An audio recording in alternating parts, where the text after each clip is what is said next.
Hello. Hi. Hello and welcome to my Altaloon streaming channel.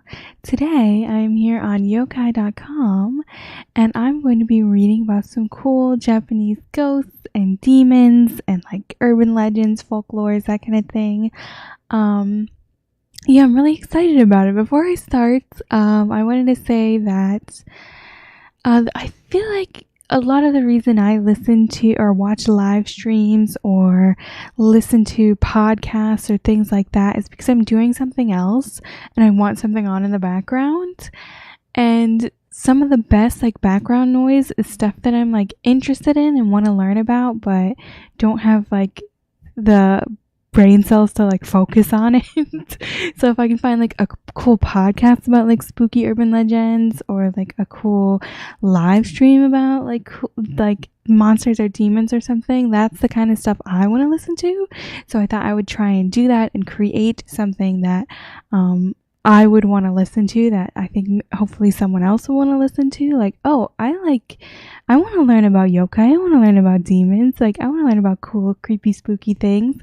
So together we're going to read from this website that you can go and study and work and draw pictures and do other things, and I will read for you. And hopefully my reading won't be too atrocious. I have learned from playing Fallen London that I am prone to mixing up my words. But I'm gonna do my best and have lots of fun. And I'm really excited about this website. I just found it tonight and I was like, oh my god, I could spend the next 3 hours reading about these. And so I'm going to right here on stream. Maybe not 3 hours though. I'm gonna try and do the first 15 that I come across. If you notice on this website, there are like an alphabetical list of all the demons, and what I've gone ahead and done is taken that list and numbered it and put it in like a Word document, and I'm going to go to this random number generator website here and pop off whatever number comes up. I'm going to go to the coordinated number on my list of yokai and go read about it. But before I get into reading about any of the yokai, I want to take a minute to like appreciate this website. It is extremely cool. I guess the person that created it is, hold on, let me zoom in. I have bad eyes.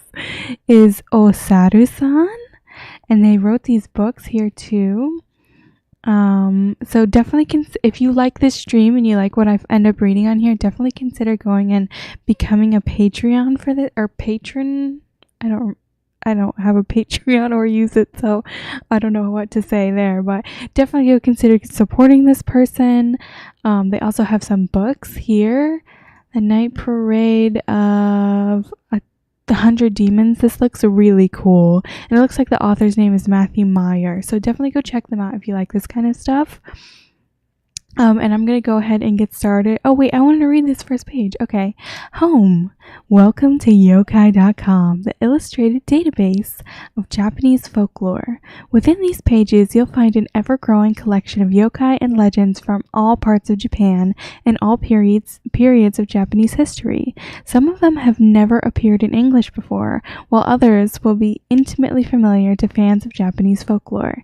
They have been collected from books, from the internet, and by word of mouth from yokai lovers who remember the tales from their childhoods. The illustrations accompanying each yokai are based on written descriptions or in Edo period illustrations painted on scrolls hundreds of years ago. And then they go on to promote their book and their Patreon, and like I said, definitely check those out. Actually, I'll probably, after this is over, I'll go and edit the description to like link to that. And now I'm gonna get started reading about some cool yokai. I'm so excited. I love spooky things. I love creepy things. I love weird little monsters and demons. I spent like a really long time going through like the Wikipedia of like all, I don't know what it was on Wikipedia, but it was just like a list of creepy things. I could think it was a folklore related thing, like all the hometown monsters. What do you call them? Cryptids. Like cryptids for different regions of the United States and then the world. And I actually got really freaked out by it because I was reading about some like weird Russian folklore thing about some like little creature that lives in your house and is responsible for all the like creaks and groans that you hear. And I was like, what? What? Like fucking no, it was like an old man. I was like, an old man in my home? Like, no. I didn't like that conceptually. I don't like the idea of things just living in my house. Scary. So yeah, something about that Russian folklore was like, make sure to leave out some leftover milk and food to make it happy. And that night I put some like little scraps of food and a glass of milk on the table. This is actually a while ago when I was living in an apartment with my family, and my mom woke up the next morning and was like, well, it's not Christmas, so who left out the milk for Santa Claus? Oh my god, I was really freaked out by it though. So hopefully I won't get too freaked out tonight. Let's generate our first yokai. We got 282. I'm going to zoom over to my list here. 282. 282. That is the Nekomata. Nekomata. Where are you, Nekomata? Nekomata. Wait, hang on. How is this organized? Okay. Let's take a peeky peek and read about the Nekomata. Nekomata. That's, I think, how it's probably pronounced. I'm trying to learn Japanese. At my last job, they had a bunch of like blocks on the computer where you couldn't access literally like any website. It was so annoying. I mean, obviously they were trying to block things like Facebook and Twitter, but they also blocked like literally just every website, including like if a website was about music, it was blocked. So then they would send us emails about like events going on in the area for us to check out, which were like official work emails, and they're like, please consider going to this after work, and it would be like a link to like a music concert that was nearby that they wanted us to go for like bonding reasons. Oh my god, such a stupid job. I'm so glad I don't work anymore.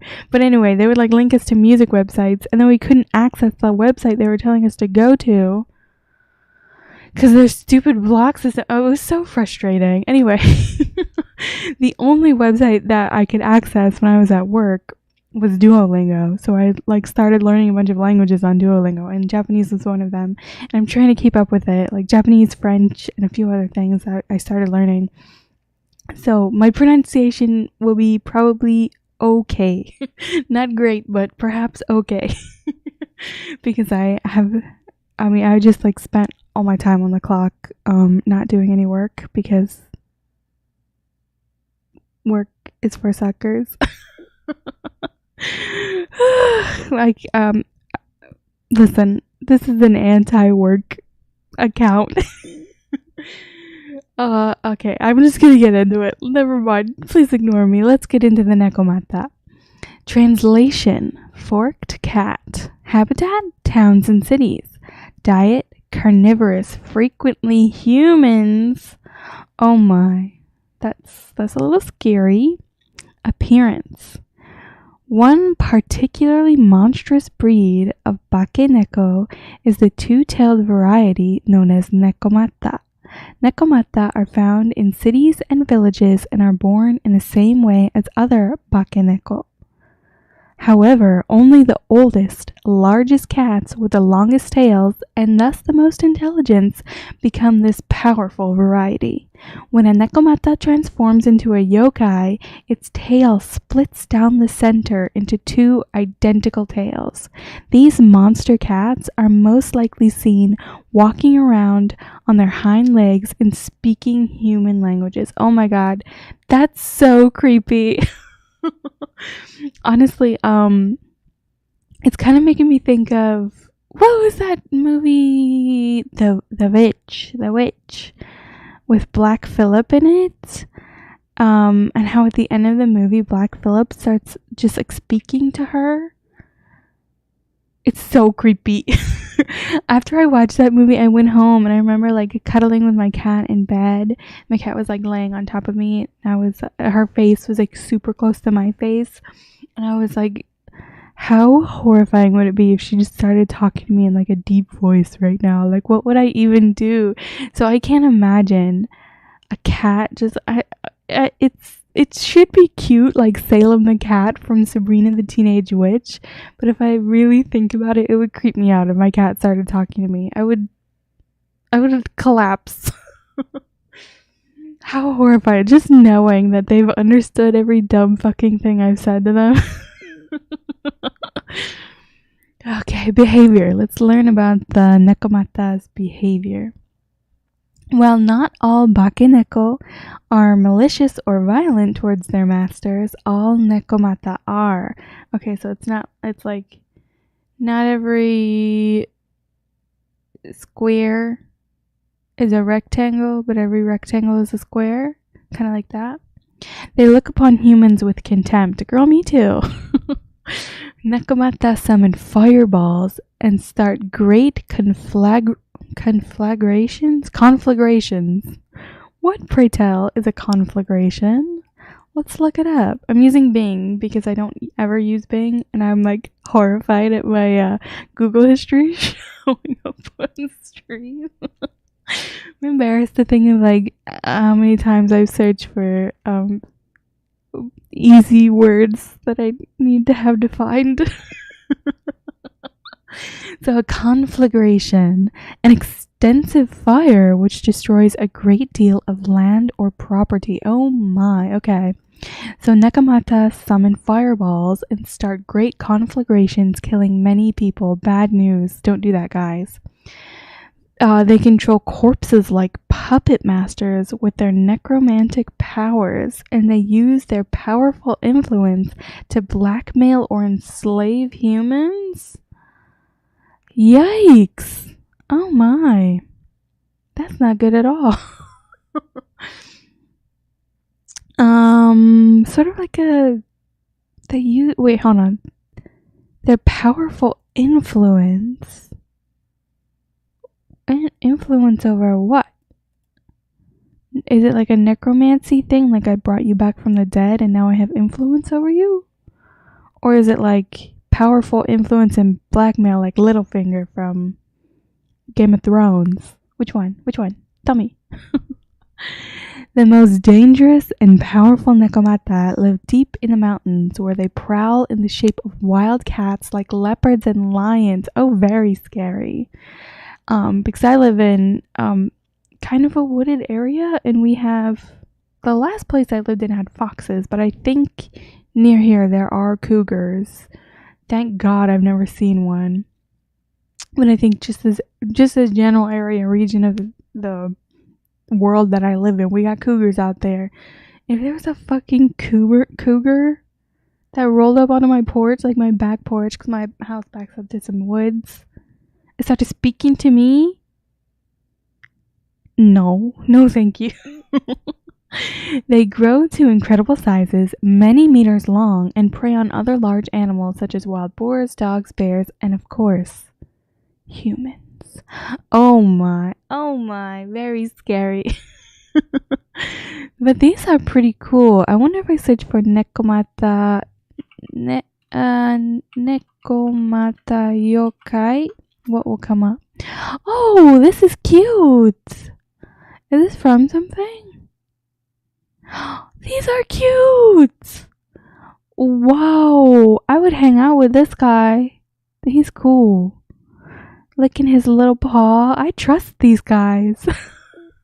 This is how I get my ass ate by a fucking yokai. Am I supposed to know what this is? I don't know. It looks like it's from something, but I'm not familiar with it. Yokai. Oh, Yokai Watch. Okay. That's a show, right? I've never watched it, but very cool. So that was our very first from the list. I'm Xing it off. Can I put a strike through? Oh no, I don't think I can. Okay, I'll put an X next to it. X. Okay, next. That was the one of 15, okay? I need to make a note to myself. Let's go. Oh no, I said I wasn't going to show this on screen.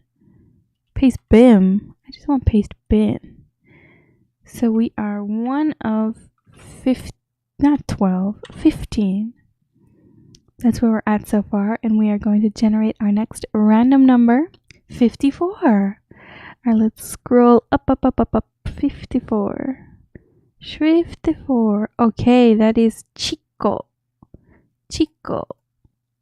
I did it alphabetically. I just copied them like this into a Word document and labeled the numbers. Chico. Ooh, this looks creepy. Cool. I like creepy. It's got like a dead head. Chico. Okay, translation: Earth fox. Habitat: forests and wilderness, often found near human areas. Diet: carnivorous. Oh, very scary indeed. Honestly, I'm thinking I'm a little worried I'm gonna like sail through 15 of these in like 10 minutes. I was like, yeah, it'll take me forever to read all these, but now I'm thinking I'm like zooming through. And also I wanted to say before I forget, because I am gonna forget if I don't mention this now, I'm doing this without any background music. I usually have background music by Nova Wave that I play, but I'm doing this without background music because I'm reading and I want you to be able to hear everything I'm saying without being too distracted. But if it's weird just listening to me be quiet, just let me know, drop a comment, and I will happily do this with background music instead. And in the meantime, I'll do it without until I hear otherwise, and I'm going to go on with the appearance of the Chico. So Chico is the next rank in the Kitsune society after Ashireko. Kitsune belonging to this rank no longer look like ordinary non-magical foxes, as they begin to sprout additional tails based on their age. This is the highest rank which wicked foxes or nogitsune can achieve. Okay, I have to say it. The reason I know what a nogitsune is because of Teen Wolf.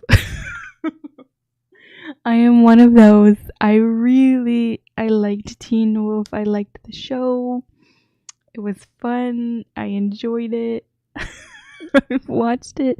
I've watched the entire series about 7 times, and we can all agree that season 3B is the best season. It's like the actor who plays Styles, Dylan O'Brien, fucking killed it as the new Kitsune. So, I don't know anything about Nogitsune aside from that show or Kitsune. Where have I heard of Kitsune before? Probably just life in general. I don't know if it was from like Kitsune. Let's look. What's gonna pop up? Kitsune. I don't know. Nothing. Kitsune. What am I thinking of? Oh, you know what? Is there a Kitsune in Inuyasha, or did I make that up? Yeah, Shippo. He's a little fox demon, right? Yeah, okay. That's what I'm thinking of. That's why I know it. I was definitely one of those who watched Adult Swim anime back in the day, and that's probably where I heard of Kitsune before. So TV is where I know yokai from, which is why I'm glad I'm here reading this now and like learning legit information. Not I guess legit, but legit-ish information about these things, because otherwise I would just have the images from TV shows in my mind. So I'm happy to learn. So I'm rereading this. This is the highest rank which wicked foxes or nogitsune can achieve. Good foxes or zenko can eventually advance to higher social ranks. Okay. So I'm guessing based on the context of this paragraph, kitsune are just in general fox demons, and they can be broken down to nogitsune and zenko, and of the nogitsune, this is like the highest level of order. Actually, like, I want to bring up Nogitsune Teen Wolf. because it is such a creepy image. This thing is so horrifying. Oh, the like metal teeth and the wrapped face. It is so creepy and gross. So I can definitely see how they got like this idea. Don't show me styles. This vibe with the creepy like dead head on top. I can see where the inspiration come from. That's pretty cool. So behavior. After 100 years of age, a kitsune can advance in rank from ashreiko to chiko. Most chiko are between 100 and 500 years of age.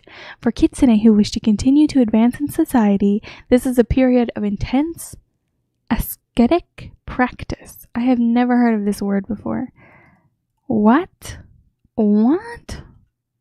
Oh no, we want to stay on Bing. Oh, don't look at me. Don't judge my my past searches. Okay. Ascetic. Oh, hang on. I need to grab my headphones if I want to hear how this is pronounced. I was like, finally, a stream where I don't need to listen to anything. And of course, I'll need to listen. Okay. Ascetic. Ascetic. Ascetic. The Bing's little voice here is so cute. She said, ascetic. Okay, cutie. Characterized by or suggesting the practice of severe self-discipline and abstention from all forms of indulgence, typically for religious reasons. Okay, what about the Chico was ascetic? Okay, so if they want to grow to a society, they have to practice severe self-discipline and abstention from all forms of indulgence. Very cool. New vocab word. Hot tip, new vocab word for you. I gotta put my headphones back, but there's no space on my desk, so okay. Room. Made it. What happens after the ascetic practice? As they grow in age and magical power, Chico also begin to develop additional tails. The oldest and most powerful Chico can have up to 9 tails, a 9-tailed fox. Like, isn't that what a Vulpix is? Or 9-tailed fox. What am I thinking of? A 9-tailed fox. Oh, is it from Naruto? Naruto? Is that what that is? Is it? Yes. Yeah. Yep, it is. Okay.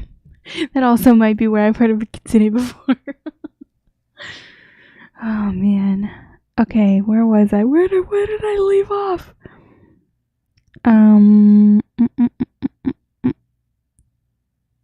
Okay, aesthetic practice.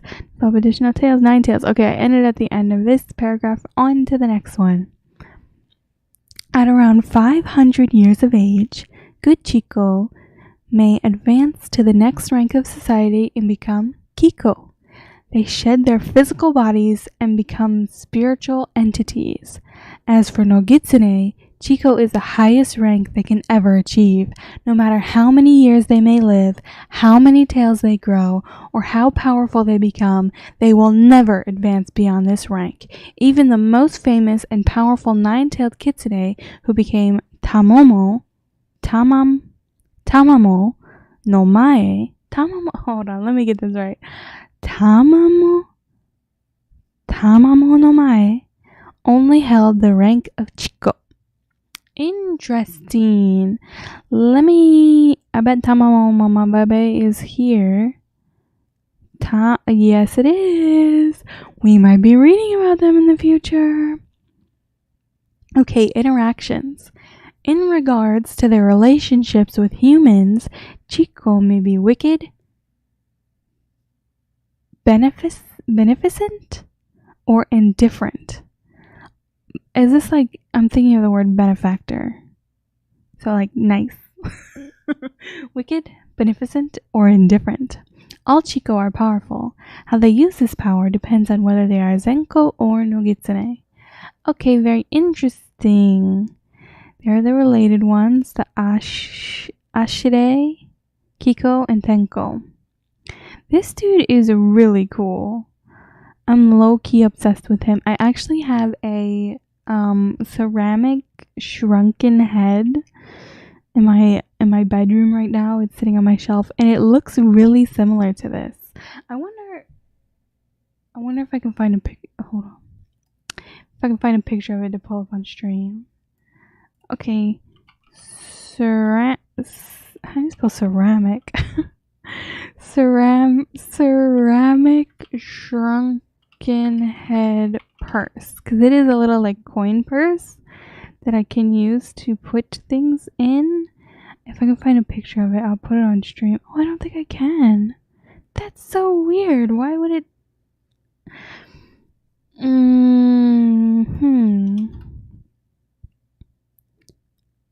Oh yes, here it is. Oh my god, I'm so excited to share this. This is a purse. It's like a little coin purse. It's like just barely big enough to put, not that. It's like just barely big enough to put your, you can't even fit your phone in there. But it's like a cute little clutch almost, very small. And I took it to, I used to use it a lot, but the pouch part separated from the ceramic part. So anyway, this is the little shrunken head that I have in my home. It's sitting on my shelf as decoration because like behind the head is a little like a little pouch. You can kind of see the bottom of the pouch sticking out from under its chin there. But I feel like this ceramic shrunken head thing and the Chico's demon head on top of him, they are very similar. They have very similar vibes. All right, so that is our second where's my slash? 2 of 15. We got our second demon of the night. And I'm going to go ahead and X the Chico off my list. That's enough of you, Mr. Chico. And we'll go ahead and generate our new 1, 2, 3, our new demon, our new yokai. I wonder if demon and yokai are interchangeable. I'm not quite sure. Okay, this one, Hito Bashira. Hito Bashira. Hito Bashira. Hito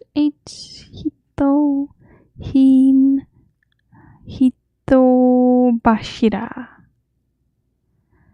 Ooh, oh my god, that is so creepy. Look at this thing. Oh my god. Whoa, Matt Mercer. I wonder if Matt Mercer is the artist too, because these arts, holy crap. Wow. Wow. Okay, let's read about it. Hitobashira. I guess that's how you would pronounce it. Hitobashira. I'm gonna go with that one. I've heard somewhere, I don't know if this is true or not, but if you want to pronounce a Japanese name, it's best to emphasize the third syllable from the end. So instead of Toyota, it's Toyota, like that, because it's a third syllable from the end. I don't know if that's true or not, but that's what I'm going to go to. So we've got ba, shi, and then shira before the end. So hito bashira. That's my best guess. Anyone, please feel free to correct me if I'm doing terribly. So translation, human pillar. Habitat found in bridges, castles, dams, and other large constructions. Oh my god, so they're like buried in the walls? Whoa. Okay, appearance.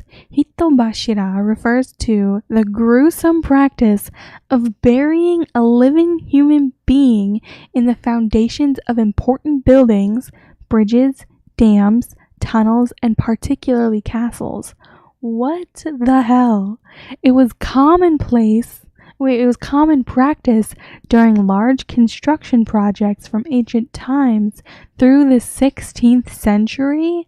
However, there is evidence that hitobashira were still being used in some construction projects during the 20th century. Oh my god. That's so horrifying. Wait, why did they do this? Why did they do this? Was it like a punishment? Was it like good luck? Like we gotta sacrifice some humans to make the structure gods happy? Like what? What? What? I'm so shocked like this. It's making me think of. I think there was an episode of Scariest Places on Earth. Does anyone remember that show? I was obsessed with it, and I'm pretty sure in one episode they go to some like castle in England or Scotland or somewhere around there, and or maybe even like Italy or something. Probably not Italy, but they go to this castle, and there's like I guess while they were like, not the people in the TV show, but the people restoring the castle, while they were restoring it, they found this section in the walls where somebody was like a child was buried in the walls, not buried, but like built into the walls, like as a punishment for something. And there were like all these not claw marks, but scratch marks on the walls, and like fingernails found off of the corpse. I'm not describing this very well, but I remember seeing this on a TV show when I was younger and being like horrified conceptually at the idea of like, oh my, like they were trying to scratch their way out. This is probably like an urban legend, honestly. It's probably not even true, or just something they put into the TV show to freak people out. But now hearing about this Hito Bashira, I'm like, Bashira? Like, what the hell? What the hell? Hopefully we can learn more about why they did this. Behavior. This form of sacrifice was used as a magical ward. A magical ward for the building being constructed. It was believed that the sacrifice of a human soul would appease the nature spirits in the area, particularly the river spirits in areas where flooding was common. They were also used to ward castles against assault, fire, and other disasters, both man-made and natural. Oh, interesting. Okay, so it's not a punishment. It's not like you did some crimes, so we're going to bury you alive in the walls, which I think is what happened in that other story I was thinking about earlier. It was literally like sacrifice to protect us, maybe, or to appease, like just a sacrifice to the gods, so they wouldn't get angry. I mean, did they think it worked? And like to the person being Hitobashira, like, were they cool with it? Because I know in some places it's like a great honor, or it was a great honor to be sacrificed, and they were like happily like, yeah, throw me into the fucking volcano or whatever. I don't know. That's a big generalization of human sacrifices. I'm probably totally wrong about that, but I think it was like a lot of people went willingly because they were like happy to do it for the community. It was like an honor to meet the gods or whatever. So I wonder if the people who this happened to, the Hitsobashirad, were they like, cool, sign me up, put me in the walls, Doug? Or were they like forced? Ooh, scary. I don't know. And I'm also wondering, like, is this not just like a ghost machine? Like, what better way to ensure that your castle's fucking haunted than burying someone in the walls? Okay, origin. Although Hitobashira literally means human pillar, the actual meaning is more complicated. Pillows in Shinto have a long relationship. Kami can be enshrined in pillar-like sacred trees. The oldest shrines were built upon pillars, and Hashira, in addition to meaning pillar, is also used as the Josushi, Japanese counterword for Kami. I'm assuming there's a lot of information in that, so I just want to read it again.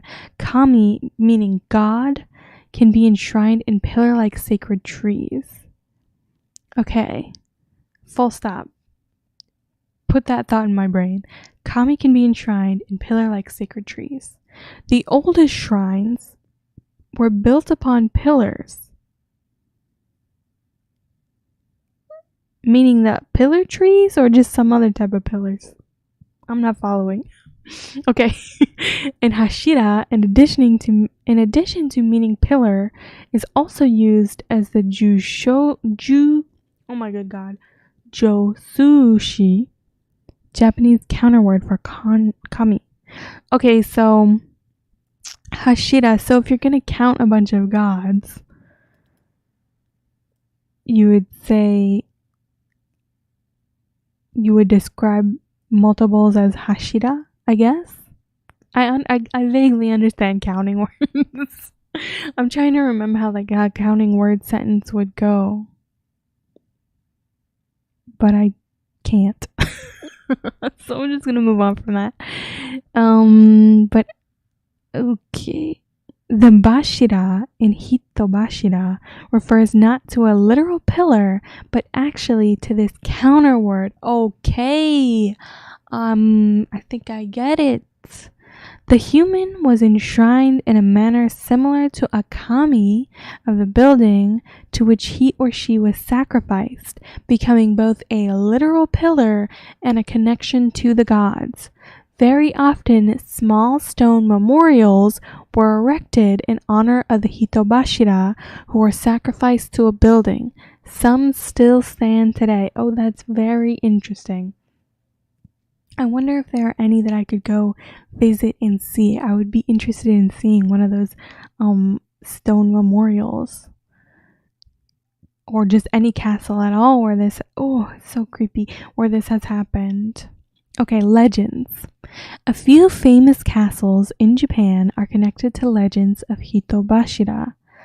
Maruoka Castle in Fukui Prefecture, Old Echizen Province. One of the oldest surviving castles in Japan is said to contain a hitobashira in the central pillar of the keep.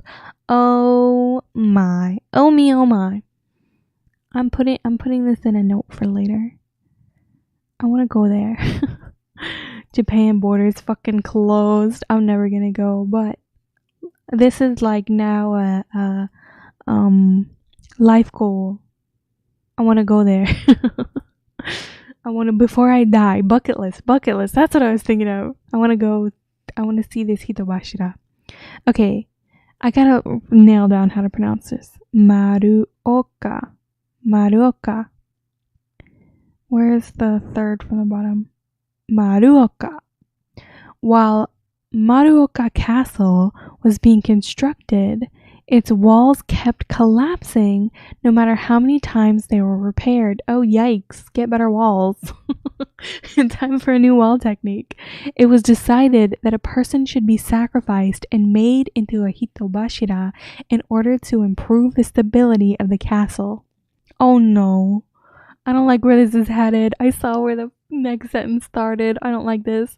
A poor one-eyed woman named Oshizu was selected for the honor of becoming a hitobashira. So it seems like it was an honor. But why? Oh, a poor one-eyed woman. It feels like they're like, she old, kill her. Like, protect our elderly, please. As a reward for her sacrifice, she was promised that her son would be made a samurai. Okay, good for him. Good for her son. Was he like happy with that? I don't know. If it was my mom, I'd be like, I'm okay with not being a samurai. You can stay alive, Ma. After she was sacrificed, the castle was completed. However, before her son could be made a samurai, the castle's lord was transferred to another province, and the promise was left unkept. Oh no! Oh my god! She gave her life for that and they didn't even follow through? Horrible. That's so sad. Honestly, if I was the son, I would be so pissed. I would become a samurai anyway and get fucking revenge on this castle lord. Me showing up at the other province like, yo, you remember my mother? She had one eye, was old as fuck. She died because of you. That'd be me. Okay, every year thereafter, the castle's moat overflowed when the heavy spring rains came. The people of Maruoka blamed this on Oshizu's vengeance. Good for her getting her vengeance, and called this rain Tears of Oshizu's Sorrow. Afterwards, a cenotaph was erected for Oshizu inside the castle grounds to calm her spirit. I have no idea what this is. Let's look it up. Cenotaph. I'm probably not even pronouncing it right. A cenotaph is an empty tomb or a monument erected in honor of a person or group of people whose ... Let's see if I pronounced it right. Get the headphones on. Cenotaph! Yeah, I nailed it actually. Wow, look at me knowing words. So that is the Hitobashira. Very scary. This is a horrifying image. I'm going to cross it off our list here. Put another big X to it. And we are now on 3 of 15 for today. And let's generate our next number, 406. We're going to go down towards the bottom. 406. Okay, looks like it is Suppon no Yure. Suppon no Yure. Let's go up to the S's. Where is it? Okay, down here. Suppon no Yure. Ooh, spooky guy. He's creepy. He's like looming over them very ominously. Cool, if I was tall, I'd do that too. Fun thing to now guess how tall I am. Leave a comment. Let me know how tall you think I am. Okay, Suppon no Yure. Translation: soft-shelled turtle ghost. Alternate names: Suppon no Bakemono. Habitat: places where soft-shelled turtles are eaten. What is a soft-shelled turtle? I've never heard of a soft-shelled turtle before. What is a soft-shell turtle? Ooh! He's flat. He's flat. Oh my god, they fucking ironed him out. Oh, a freshwater turtle that was with a flattened leathery shell, native to Asia, Africa, and North America. What North America? Where in North America do they reside? This is so wild. He's flat. They fucking stamped him down. Oh my god. He's just like, I can't believe this photo specifically looks like somebody like smashed him like The other ones are not as crazy. Like he looks pretty normal and turtle like in the rest of these, but he's like smished here, like somebody took a boulder and flattened it. Okay. A diet? None. Thrives solely on vengeance. Me fucking too. Hell fucking yeah. Thrives solely on vengeance. Oh my god, what a power move. Okay, appearance. Suppon is a Japanese word for the Chinese soft-shell turtle.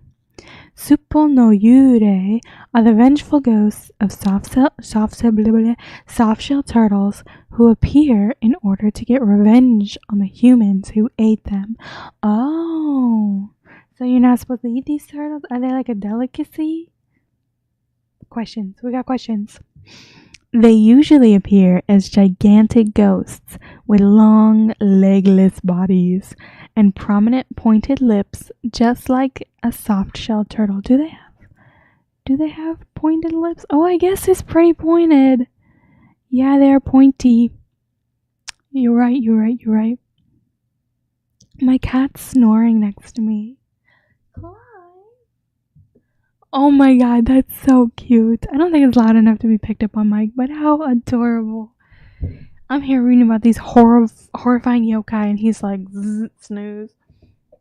Like I care. Okay, behavior. Like kitsune, tanuki, and other animals, suppon were believed to have powerful magical abilities. In addition, suppon were known for their tenacity. It is said that if one bite you, it says bite, not bit. It was said that if one bite you, it would never let go. Damn. Maximum chomp. You don't like that's the chomp to end all chomps. Someone bites you and it's over. Accordingly, their ghosts were believed to be particularly tenacious, and their curses were especially hard to break. Interesting. Interactions. Suppon no yurei haunt humans who are involved in the catching, selling, and eating of suppon. Their victims are usually people who have eaten a great amount of suppon meat, or else the owners of bars and restaurants who have served large numbers of suppon to their customers. Okay, so I'm wondering if this is like, because a lot of folklore things are humans trying to like reconcile the world around them, especially like ancient gods and deities and things. It's like, wow, there's a huge like light and thundering boom from the sky. Must be a god, like that kind of stuff. And then when you work smaller from like natural events down to like our thoughts and feelings, that's where you get like little like folklore demon kind of things. And I'm wondering if this was like people just felt like really guilty for killing these cute little friends. They like felt bad about it and were like, ooh, I'm gonna get haunted now. I'm curious if that's like the origin of it. Maybe. If it's just like guilt manifesting. Could be.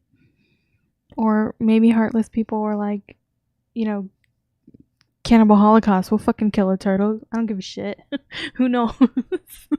That's not me, by the way. That's a movie where they killed a turtle on screen. I don't condone it. Don't kill turtles. Turtles are your friends, okay? And plus, you don't want this dude haunting you. Even if it's a hard-shelled turtle. Something like this is gonna come for you. You kill a turtle, so no killing of anything. Altaloon's orders. Okay, interactions. Suppon no yurei haunt humans. Oh wait, I already read that. Okay. There are a number of ways in which suppon no yurei can haunt its victims. One common method is to manifest as another yokai, a gigantic monk called a taka nyudo, and repeatedly terrorize the offending human. Fucking power move. I'm in full support.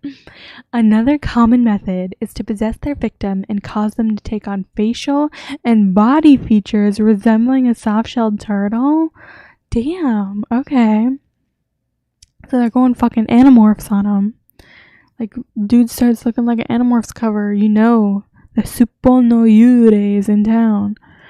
Origins. Suppon have been a delicacy in the Far East for thousands of years. In addition to being used for food, suppon are also believed to have restorative and invigorative powers and are used in traditional Chinese remedies as well as modern energy drinks, fad health supplements, and other pseudoscience. Wow, that is so wild. Can you imagine?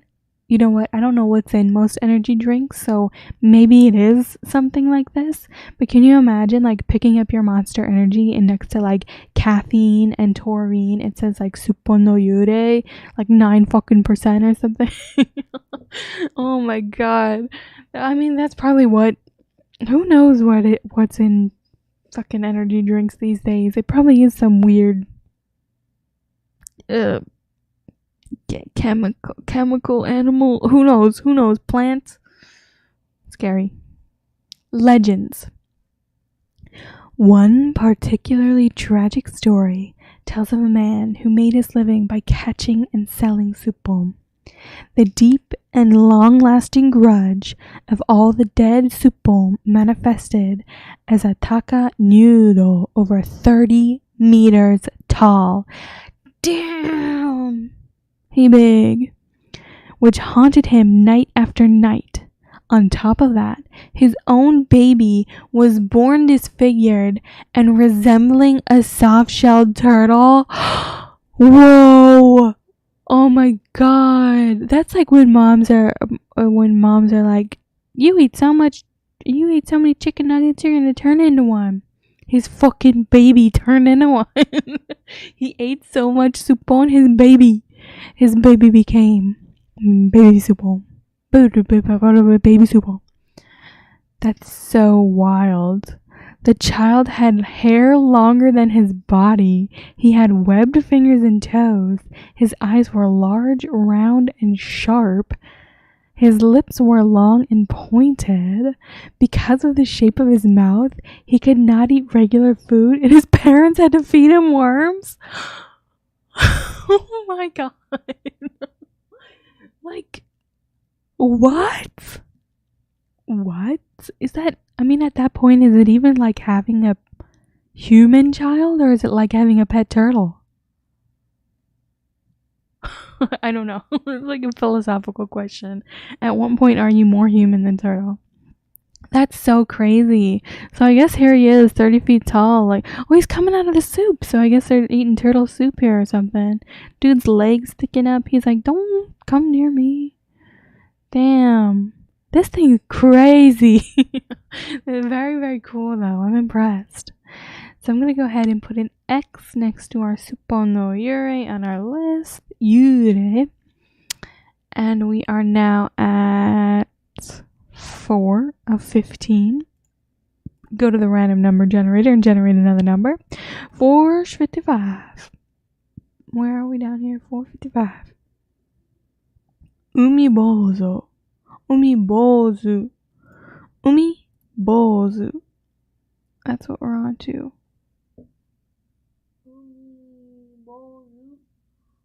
Umizato. Uminyobo. Umibozu. There we go. Umibozu. Let's take a peek. Oh, this bitch big. Damn! Because this is a full-size ship here. So this, he's huge. He's big. Okay. Ooh, translation? Sea monk. Oh, I guess umi is sea, right? Maybe? I don't know. Don't quote me on that. Alternate names. Umi nudo and umi hoshi. Habitat, seas, oceans, bays. Diet, unknown. Wow, he's not very hungry then. Okay, appearance. Perhaps no other aquatic yokai is as mysterious as the great Umibozu. Their true form is unknown. Ooh, mysterious. Umibozu are only ever seen from the shoulders up, but they appear to be roughly humanoid in shape with inky black skin and a pair of large round eyes. Ooh, he got big eyes. He's peeping at you. Eyewitnesses report a great range in size from slightly larger than a ship to a size so unimaginable that only the creature's bulbous face is visible above the water. Damn! So he's like, if his feet are touching the ocean floor and his head is above the water and he's standing at like average ocean depth, how tall would that make him? Who knows math? Not me. On average, how deep is the ocean? Yeah. Okay, so it's like a 2.3 miles. So usually the ocean is going to be 2.3 miles deep. So this dude is probably about like 2.5 miles tall. Because his little head peeking out. Damn, that's tall as hell. 2 miles tall? Big! Trying to imagine it. What is 2 miles tall?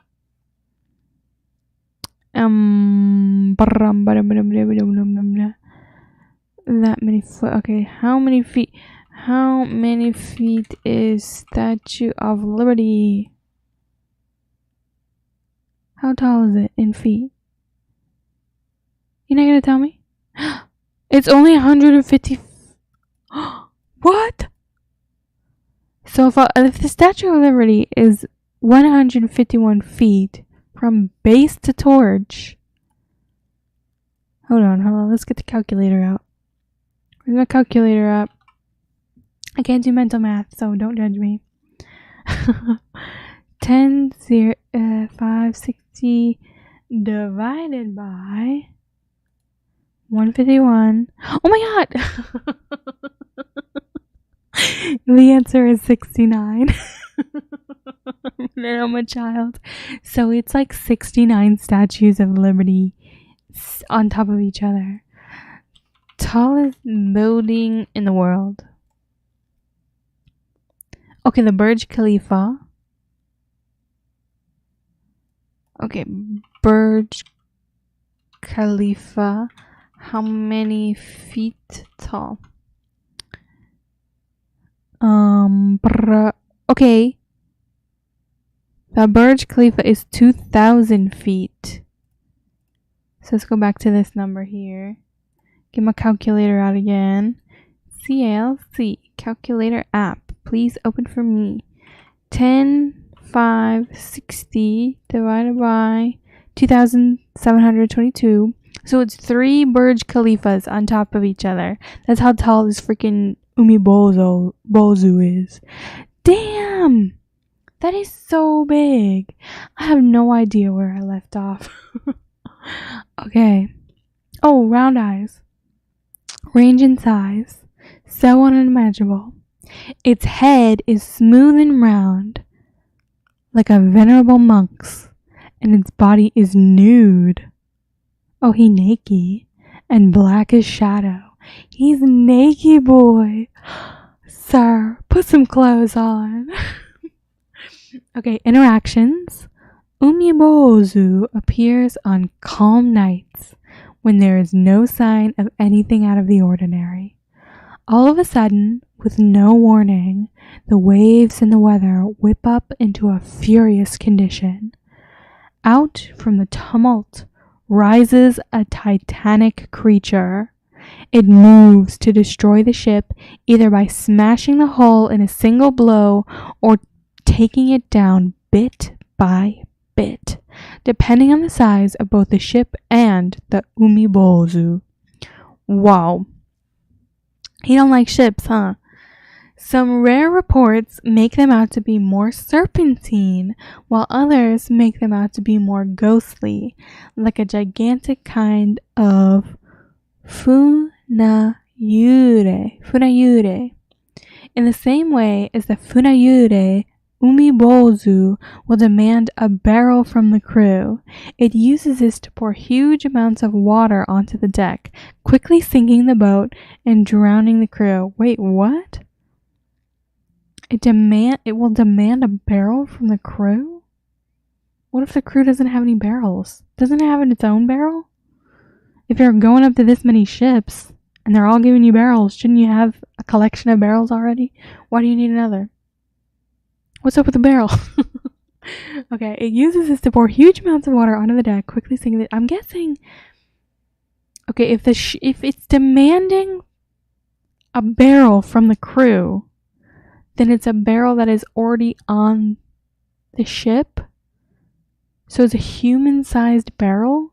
So it'd probably be like the size of a what? A pin? Like a little push pin to the Umibozu? Like it's gotta be tiny to him. And he's using it to scoop water onto the ship? Like literally just cup it in your hand and scoop it onto the ship. It will probably be more water in your hand. I guess it depends on the size of the Umibozu and the size of the ship. Okay, sorry, I'm getting really hung up on this barrel. Man, like, logistically, this fake creature doesn't make much sense. Okay, anyway, sorry. Okay, it uses this to pour huge amounts of water onto the deck, quickly sinking the boat and drowning the crew.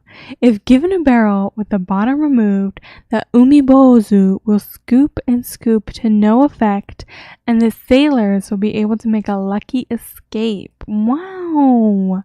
What a like tricksy little sailors. Also, like, this is why he should use his hand. He scoops the water up with his hands and pours it. Bada bing, bada boom. Sunken ship. Every time. Nobody can trick you that way. Origin. Some say the umibozu are the spirits of drowned priests cast into the sea by angry villagers. This may also be implied by their name. Was this a thing that happened often? What do the angry villagers want to drown the priests so bad for?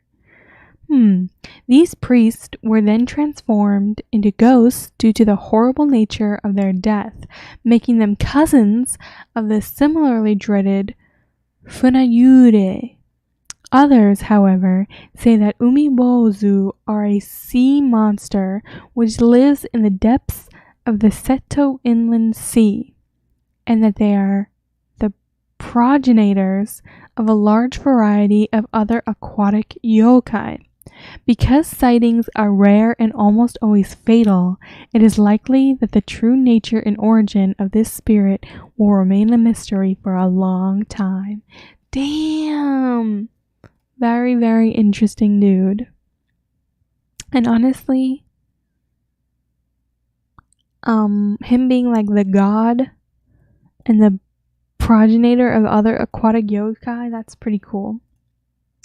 I'm gonna go ahead and cross umibozu off our list, put a little X next to it, and we are now on 5 of 15, a third of the way there.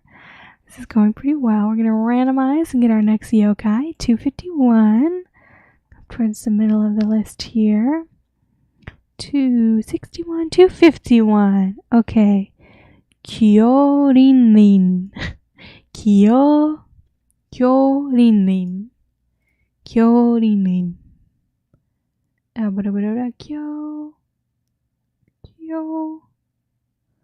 Kyorinin. Ooh, this is fun. Oh, a little paper guy. Little lantern. Okay, it must be paper related. Okay. Kyorinin. Kyorinin. Wait. Kyorinin. This is gonna trip me up. Appearance. Wait, hold on. Translation. We got a translation first. Okay, translation. Awe-inspiring sutra. Okay, you know what? I think I've heard of these before. Did maybe the there was a Netflix show where they had to blow some glass. It was like a glass blowing competition, right? I'm trying to remember the name of it. Blown Away, maybe? Because they're glass blowers. And I'm pretty sure one of the contestants makes a like creepy little lantern yokai. So maybe it is this thing. Maybe. Appearance. Kyorinin is a spirit of knowledge formed from ancient scrolls, books, and scriptures which have been left unstudied by their owners and gathering dust. Do you remember earlier when I was talking about how sometimes these like demons that we create are manifestations of our own guilt? Somebody felt guilty about not getting their work done, and that's why this exists. Kyorinin are often extravagant. They decorate themselves with the most ornate volumes and scrolls, wearing them like a kimono. Wow, okay, work, fashion, bitch. A scroll with tassels becomes the headpiece, and they develop bird-like beaks and long, extendable arms. She's like honestly ready for the runway, going there to strut her stuff. Walk, fashion, baby. I'm obsessed. Behavior. Compelled by the wisdom of the ages, the volumes that make up a Kyorinin rise up as a dragon-like spirit. the Kyorin used their elongated arms to assault the ignorant owners who left such priceless treasures and knowledge fall into disuse. That is, this thing is crazy. It is like putting on its nicest clothes and like beating you, like pay the fuck attention to me. It's like a high maintenance significant other. Okay, water break. We appreciate the vibes.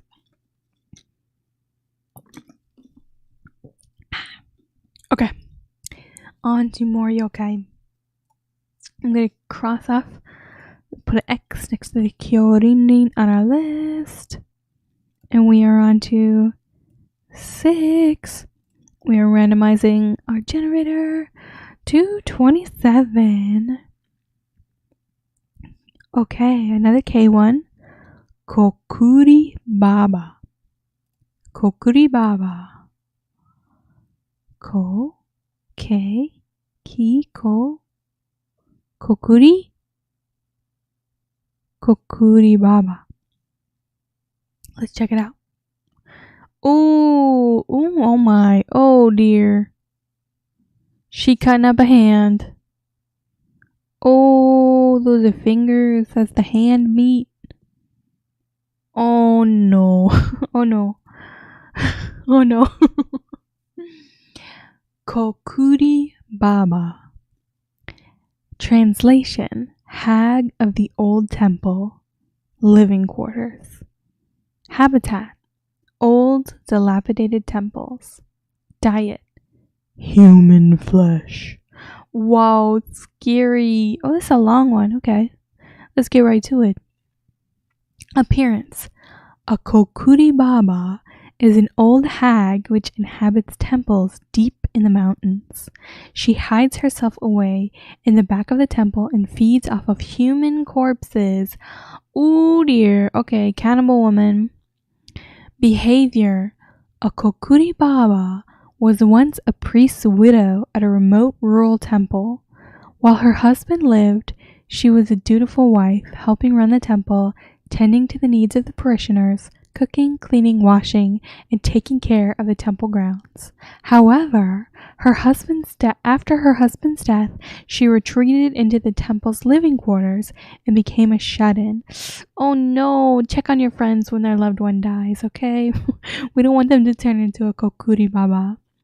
When her food stores ran out, she began to steal the offerings left behind by people visiting the temple.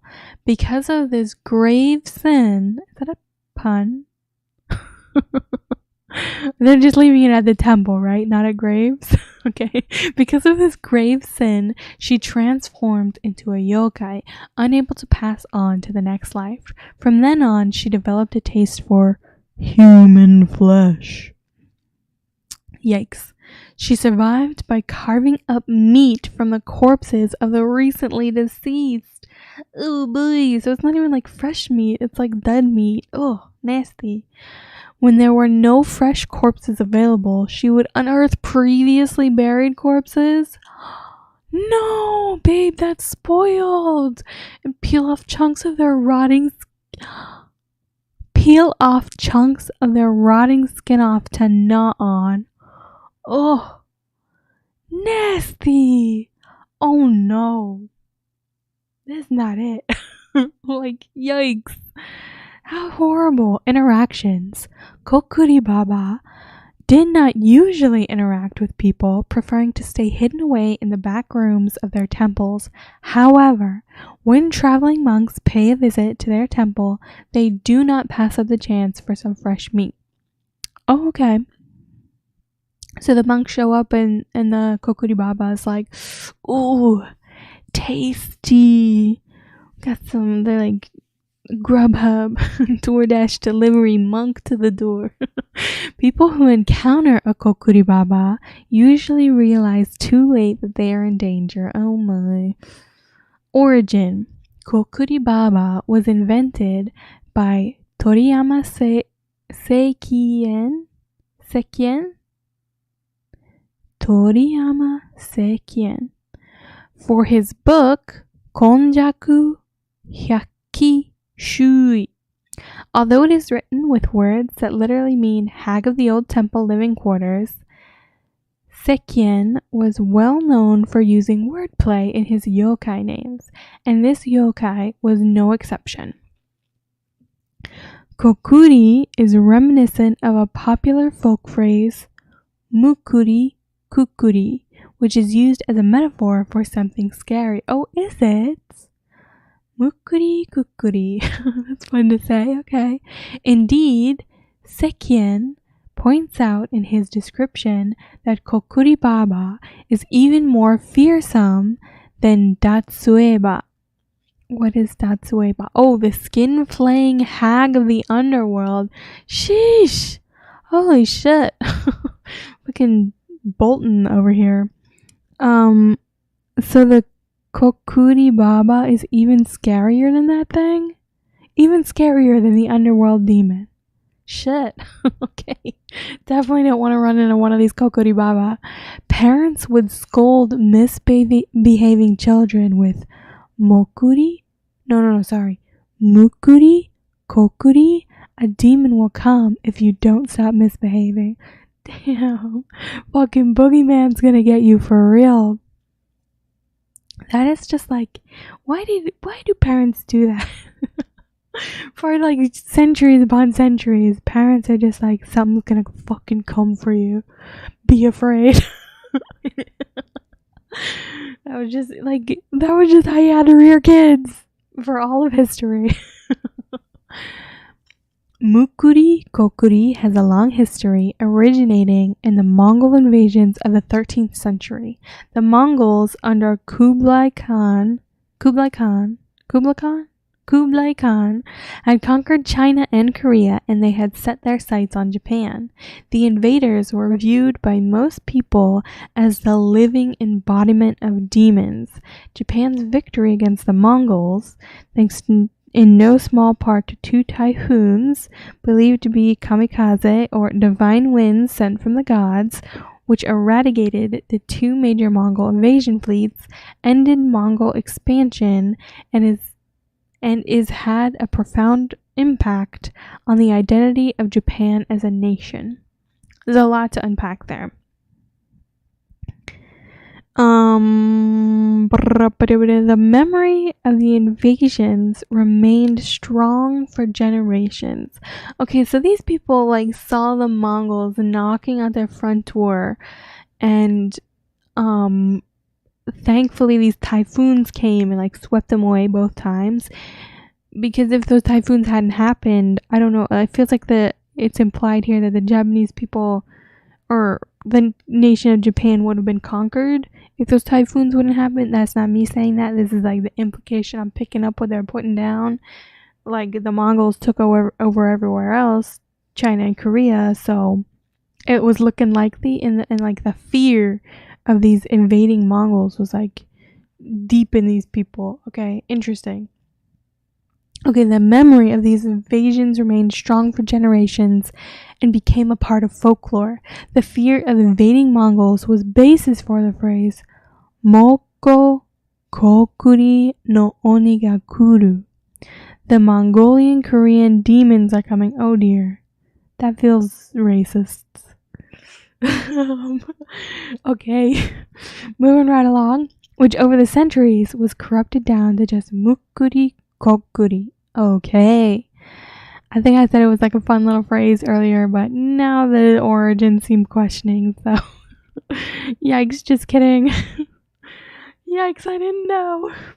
Let's X Kokuri Baba off the list. X next to that one. And we are now 7 of 15, about halfway through. Generate a random number for us, please. 418. It's down towards the bottom. Okay. We are on to the Takayashihime. Takayashihime. T. Takayashihime.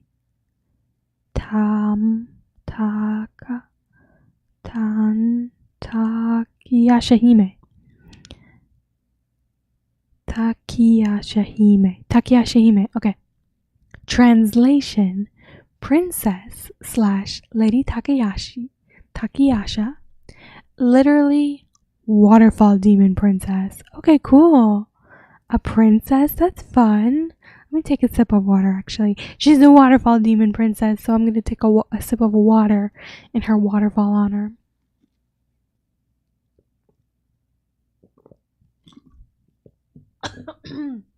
Oh, jeez. I'm trying not to choke over here. And I'm going to grab a little cough drop, a little treat. So I can have a nice, fresh voice for you guys. Okay. Literally, waterfall demon princess. Appearance. Takayasha Hime is the daughter of Taira no Masakado, and a sorceress who raised an army of yokai and attempted to conquer Japan. Her story became popular in the Edo period and is depicted in novels, woodblock prints, and kabuki. The details of her story vary quite a bit from version to version. Okay. That's a long one. Let's get right into it. Legends. After Taira no Masakado was defeated and his rebellion quashed, the imperial court declared Masakado's entire family to be traitors and ordered their execution. Damn, rip.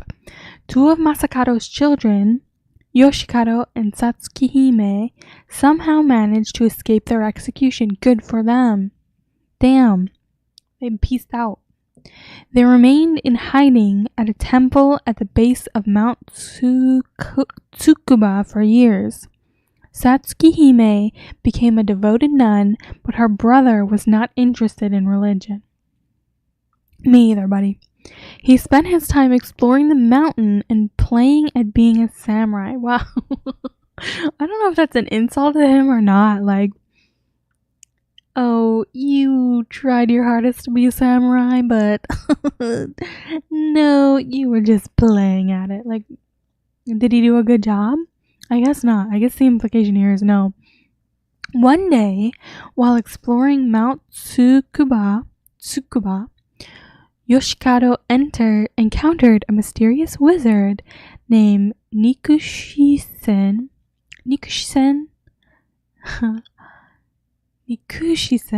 I'm gonna go with Nikushisen. Nikushisen informed Yoshikado that he was the heir of the Taira no Masakado and gave him a magic scroll containing the secrets of frog magic. Oh, very fun, frog magic. Cool, I'm in. Yoshikado returned to his sister and told her everything Nikushisen had said. He gave her the scroll. She studied it and became a master of frog magic. What is frog magic? I want to know more. And took the name Takayasha Hime. I feel like I did a terrible job reading this paragraph. I'm going to start over. One day, while exploring Mount Tsukuba, Yoshikado encountered a mysterious wizard named Nikushisen. Nikushisen informed Yoshikado that he was the heir of the Taira no Masakado and gave him a magic scroll containing the secrets of frog magic. Yoshikado returned to his sister and told her everything Nikushisen had said. He gave her the scroll, she studied it, and became a master of frog magic and took the name Takayasha Hime. And that's what we're reading about right here, right now. The two of them decided to fulfill their father's dream of overthrowing the emperor and ushering in a new order. Holy shit. Yeah, we're just gonna overthrow the fucking government. NWO, bitch. They were on it. Actually, I kind of respect it. In a different version of the story, instead of Yoshikado meeting Nikushisen, Satsuki Hime secretly began to perform the dreaded curse of Ushi no Koku Mairi, the shrine visit at the hour of the ox. What the hell is this? Am I supposed to know what this is? Every night, she snuck into the Kifune shrine and perform the ritual. What ritual? Wait, what is this?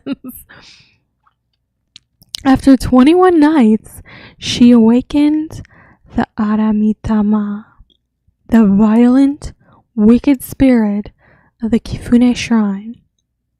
What? What? Why would she do that? Did she want that to happen? The hold on, how do I say this? Aramitama. Aramitama. The Aramitama spoke to her, granting her the knowledge of the Onmyodo, and instructing her to take the name Takayashihime. Okay. So either her brother was like out goofing around and like met a guy and he gave him a scroll with frog magic, or she did a dreaded curse. This sounds so much more ominous. She did some like dreaded curse ritual shit and awakened a violent, wicked spirit who, instead of being violent and wicked, was just like, yeah, here's your new name. And here's Onmyodo. What is Onmyodo? Am I supposed to know what that is? Let's check it out.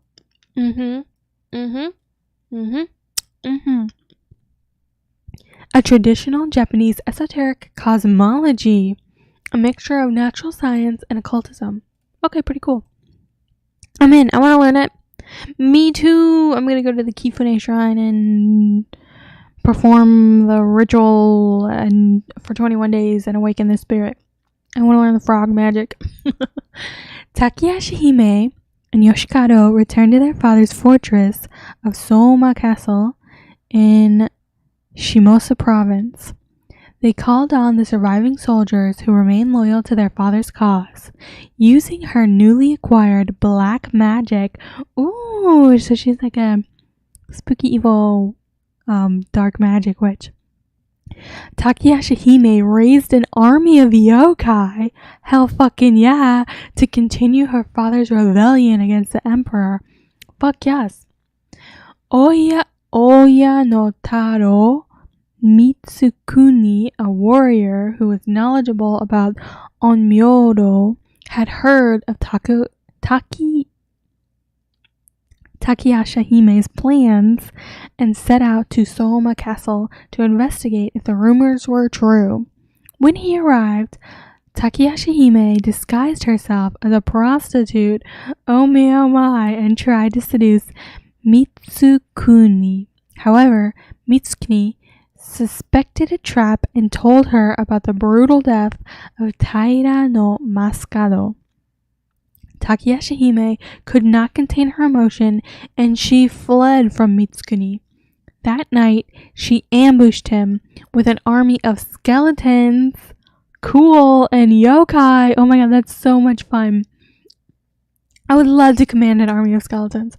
According to Utagawa Kuniyoshi's famous ukiyo-e print, they're really hitting me with the names on this one. Takayashihime unleashed a gashadokuro upon him. A gigantic skeleton as tall as a castle? Oh my god. That is so much fun. Holy shit. I wish I had something more profound to say other than holy shit, but like, holy shit. That's amazing. That's like that skeleton from Home Depot. The 50-foot tall Home Depot skeleton. She just busted out like, bam, get wrecked. Riding into battle on top of a giant toad, hell fucking yeah, Takayashihime assaulted the brave warrior Mitsukuni. In the end, despite her magic, she was defeated just as her father was. Oh no! Her short rebellion was snuffed out just as he was. Wow. She did her best. Today, many statues of frogs decorate Taira no Mascaro's gravesite in Kubizuka. I was like, yeah, I can definitely pronounce these things when I started. I know I'm like Wow, I definitely can't pronounce these things. Okay. The Japanese word for frog, kaeru, is a homophone of the word meaning return. Masakado's severed head longed to return to his hometown, and patrons hope that Masakado's spirit will kaeru return to heaven and not cause any more harm on earth. It is also said that this reflects the frog magic that Nikushi-sen taught to his daughter Takayashi Hime. Wow! Okay, so she really is a bad bitch. Oh my god, there's a skeleton! And this is a fucking skeleton army! Holy shit, this is so cool.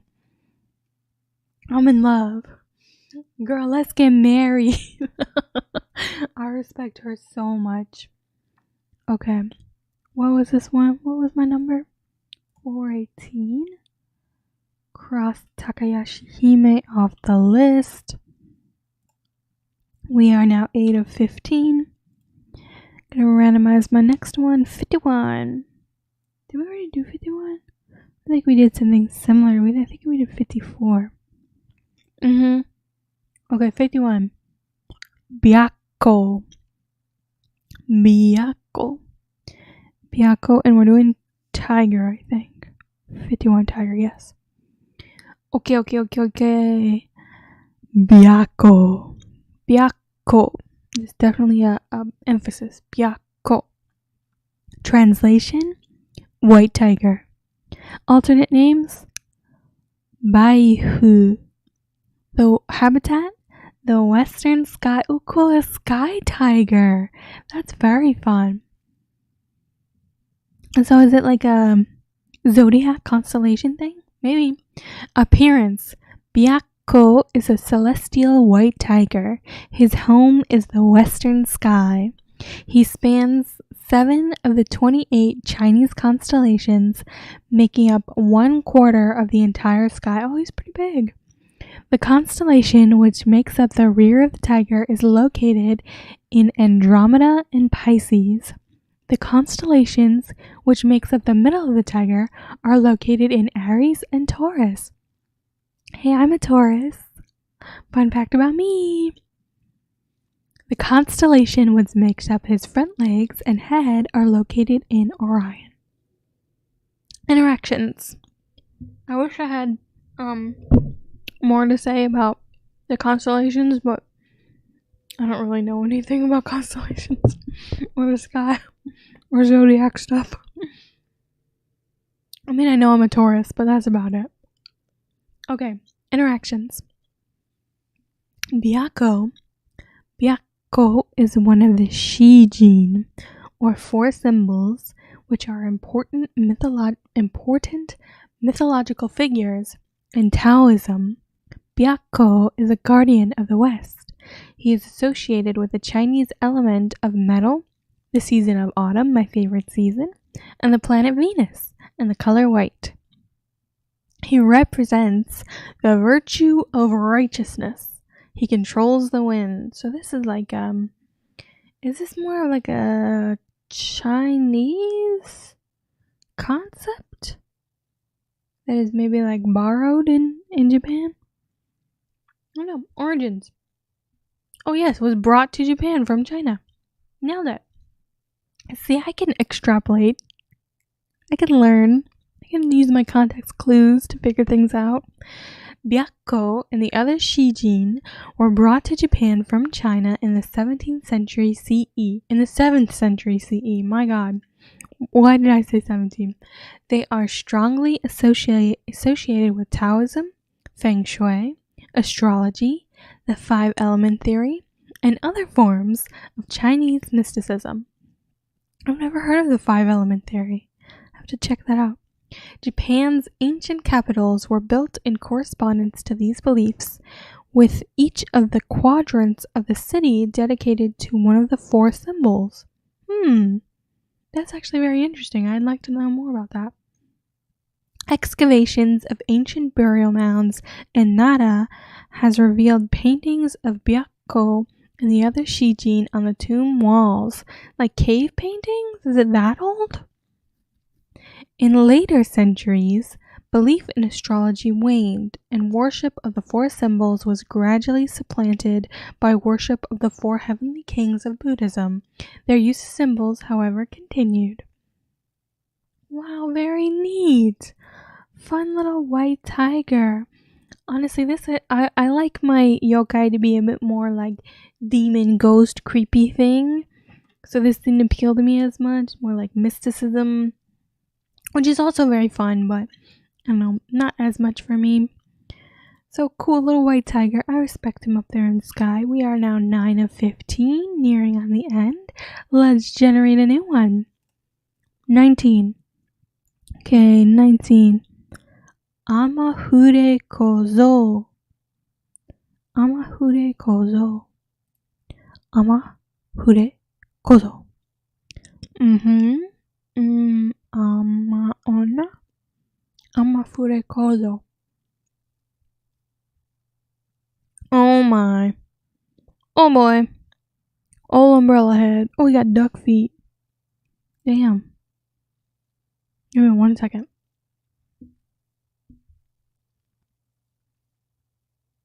I need to take another sip of water.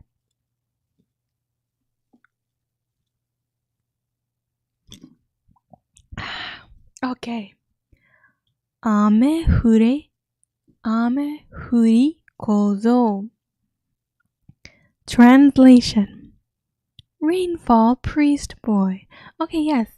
Ame is rain. Ko is child. I know some things. Habitat found throughout Japan, appears during rainy weather. Diet omnivorous. Appearance.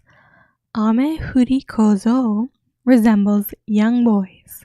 They wear children's kimonos, wooden clogs, and wide-brimmed straw hats or umbrellas on their head. Oh, what a fun goof.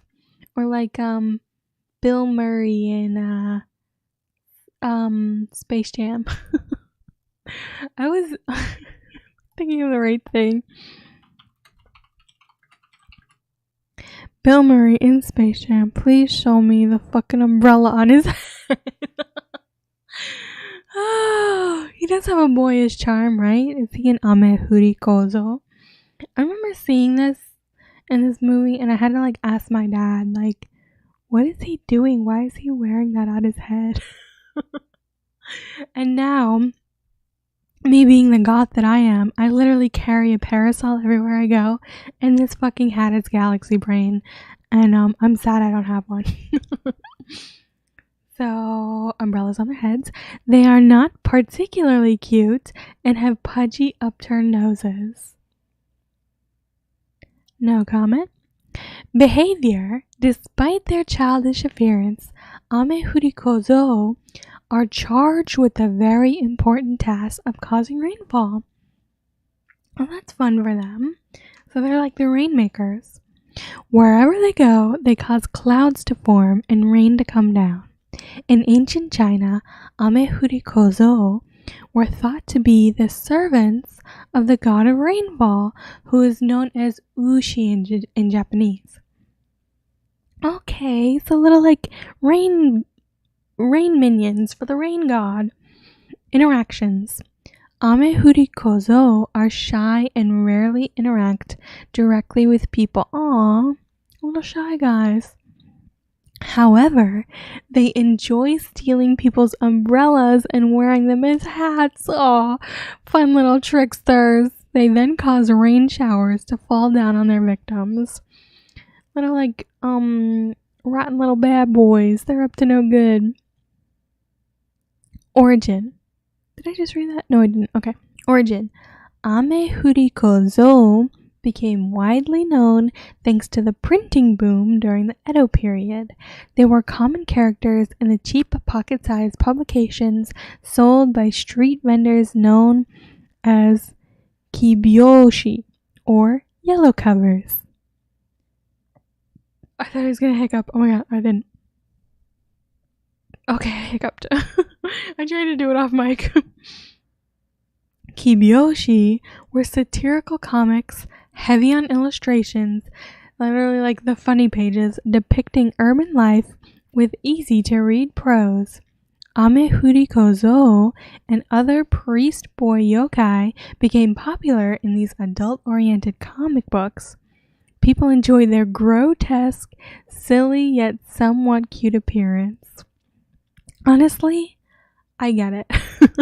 As someone who owns like busted up looking fucking ventriloquist dummies that are truly kind of horrifying to the appearance, and as someone who owns a swamp booger, grotesque, silly, yet somehow cute, I'm obsessed. I get it. I totally get it.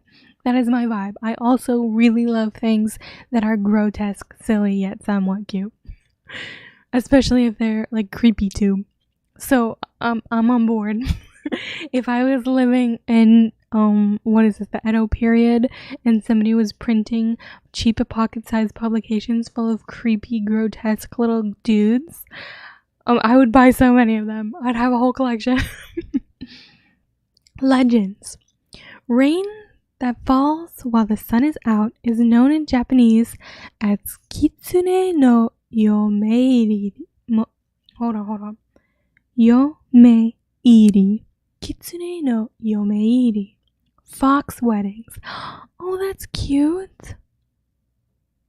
Somebody told me recently that, like, in English, if you see it, I thought it was called a sun shower when it's light out or when it's like bright out, but there's still rain falling. That to me is a sun shower. And when it happened at like one of my old jobs when I used to work outside, one of my coworkers said, "Oh, it's the devil beating his wife." I was like, "What? What are you talking about?" And she was like, "Yeah, when it rains and it's sunny out, that's the devil beating his wife." I was like, "What? It's a sun shower. What do you mean? Like, what do you mean the devil beating his wife? Where does that, like, is that a story? Where did you hear that? Well, you can't just say that phrase out of nowhere." What's the context? Why does him beating his wife mean there's rain? Like, what do you mean? So it is very interesting. Like, just regionally in the United States, they have different words for it. So of course in other countries they have different words for, or like different sayings and phrases. So Kitsune no Yomeiri, a fox wedding. Kitsune, fox yokai, hold their weddings during sun showers. Before getting married, Kitsune will say a prayer to the Ame Hurikozo for rain on their wedding day. Oh, that's so cute. Wow. Can you imagine this dude showing up at your wedding and you're like, fuck yeah, so psyched to see him here. That's what all the Kitsune are saying. What number was this again? Not that one, this one. 19. 19 on my list. Exit off. And we are now 10 of 15. We're getting there. Only 5 more. Generate. New number. 393. Zoom down here. 393. Shukaku. Shukaku. Shio. Shiu. Shh. Is it you? No, not that one. 393. Shukaku. Where is it? Shu. She. Show. Oh, it's down further.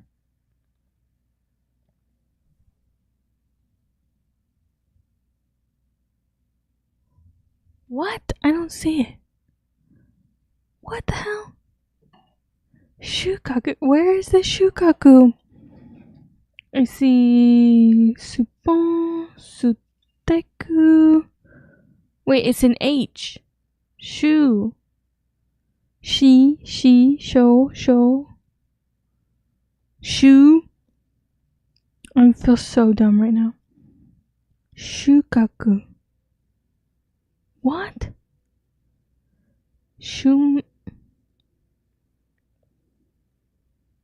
What? Oh my god. No wonder I couldn't find it. There's a whole other... There we go. There's like a whole nother section I couldn't see. Oh, okay. It's probably more like shikaku. Shukaku. Okay, so this dude, he's got his little pipe, human hand, little overalls here. Let's find out what he's about. No translation for this one, so we don't know what the name means. Shukaku. Shukaku was a tanuki who lived in disguise as a human priest. He worked at Morinji, a Buddhist temple in Gunma Prefecture, for many decades. Shukaku is best known for his miraculous tea kettle, known as the Bunbuku Chagama, Bunbuku Chagama, which he left to the Morinji as a gift. So this is like a specific dude, huh? I don't know what a tanuki is. Let's check it out.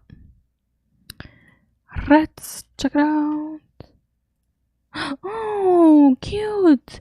A Japanese raccoon dog. Oh my god, so he was just a tanuki. He was just a like a little raccoon who wanted to be a person. That's so cute. Wow, this is really cute. Okay. Shukaku's story has been told by Morinji for centuries, but different versions and variations have sprung up over the years. Its popularity...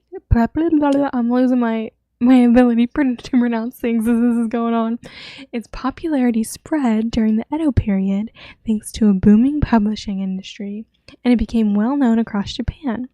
Although Shukaku is associated with Morinji, the structure of his story, a magical animal presenting a wonderful gift to humankind, is a recurring motif throughout Japanese folklore. That's very fun. Wow. He's just a normal animal. He's just a magic animal. Do we have anything like that in I was gonna say a human analogy. Not human. Like a Western analogous, just like a magical little animal friend. Do we have those? I don't know. I can't think of any.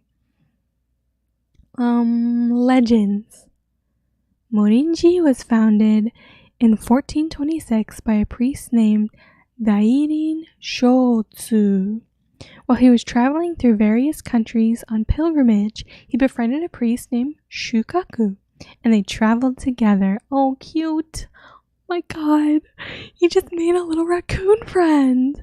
After Morinji was built, Shukaku stayed on to act as head priest there for many years.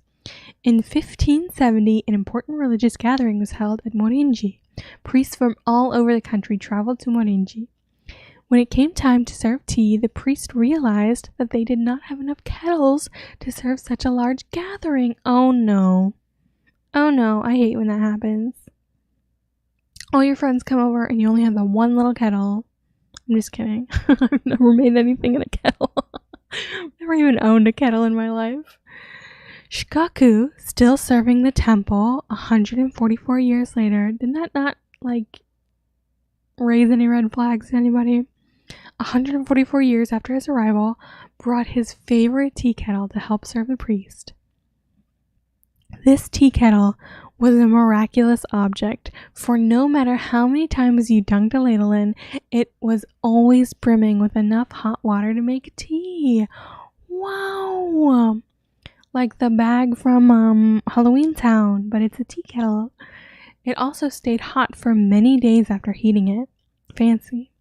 The kettle was given the name Bunbuku Chagama. Bunbuku Chagama. Chagama being the word for tea kettle, and Bunbuku meaning to spread luck. Oh, so it's a lucky little kettle. The name was a pun as well. The sound of boiling water is buku buku, which sounds very much like bunbuku. Thanks to Shukaku's marvelous tea kettle, the gathering was a great success. The bunbuku chagma continued to be used by the temple for many years. Shukaku, as well, continued to work at Morinji for many years after that. Wow, good for him! He found his niche. Happy there with his little tea kettle serving everybody. According to Morinji's records, on February 28, 1587, a monk walked in on Shukaku while he was taking a nap. The monk noticed that Shukaku had a tanuki's tail. Thus, Shukaku's great secret was uncovered. Could they not tell from his face? He was not a human priest, but a tanuki in disguise. He had been living among humans for thousands of years. Long ago, he had traveled through India and China. Eventually, he met Dainin Shotsu, who befriended him and brought him to Morinji. Sorry, I had to hiccup off mic. Okay, he befriended him and brought him to Morinji, where he used his magic to serve the temple as best he could. After his secret was uncovered, Shukaku decided it was time to leave Morinji. To apologize for the great shock he had caused Morinji, he gave them a parting gift. He used his magic to present the story of the Battle of Yashima, one of the final clashes of the Genpei War, to show their gratitude for all they had done. The priests built a shrine to Shukaku where he is still worshipped as a local deity, and Bunbuku Chagma, which Shukaku left behind, is on display at the shrine in Morinji. Wow! Whoa! Is this a real thing? If I look it up, will I find anything? Show me it. I want to see it. Is this it? Is this a real one? Oh my god, he's shocked.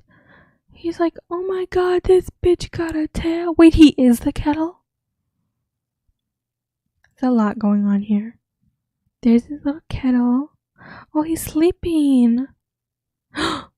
What the hell is this? Oh, scream. Wow. I want to see the kettle. Is this it? Oh my god, what a face. Obsessed. That's so much fun. Okay, we are now 11 of 15. Almost there. 4 more to go. We can do it. And I gotta cross it off my list. So that was 393. Exit. Not exit, just the next. And generate a new one. 218. Okay. Zoom on up here to 218. 218. Oh! Kitsune. Okay, we've heard about some kitsune earlier on. We heard about the Chico, which is a kitsune. Now we're going to learn about the general, overview of all kitsune. Kitsune. There we go. Wow, little fox guys. Oh, sneaky. It almost looks human.